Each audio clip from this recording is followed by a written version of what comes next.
Hello नमस्कार दोस्तों, स्वागत है आप सबका पसंदीदा यूट्यूब चैनल भोजपुरी सी में। तो भाई लोग बता दूं, प्रमोद प्रेमी यादव जी का बहुत ब्लास्ट लेवल का गाना आप लोग के बीच में कल रिलीज होने जा रहा है। तो जी हाँ दोस्तों, वीडियो को एक लाइक और चैनल को सब्सक्राइब करिए।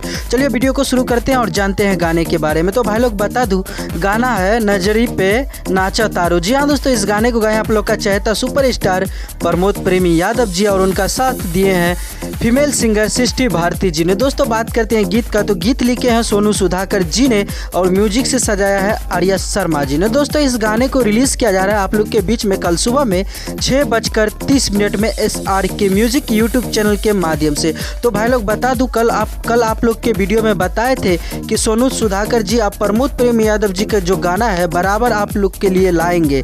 तो जी हाँ दोस्तों, यही था अपडेट। तो आप लोग को अपडेट काफ़ी अच्छा लगा होगा।